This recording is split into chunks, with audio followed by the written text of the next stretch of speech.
produto no mercado livre. Sei tá, nós temos que compreender se comércio está importado, vende e o consumidor está busca o supermercado onde que está o produto de mais econômico.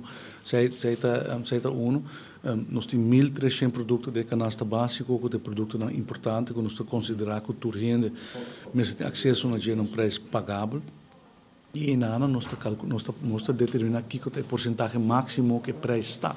Pois esse é o preço máximo dentro do supermercado, na rua, dentro do minimarket, tem mesmo preço. Então, se acaso dia supermercado ou minimarket não está por preço que está mais alto e o cliente vai que sei, nós temos app, é por que preço está e é por reclamar sei.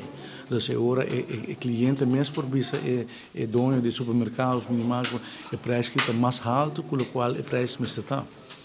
Então, agora é um baixo preço, ou a pessoa me entrega que no departamento de assunto econômico, que está dando nossa hora é bom motivo para ir seca é supermercado ou minimarket coisa que nós não temos ainda tá instrumento para impor but.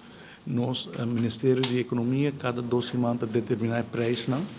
E se a gente violar o preço, nós único que nós precisamos é quando antigo cambia o preço. E não cambia usualmente, agora que nós constatamos uma infração.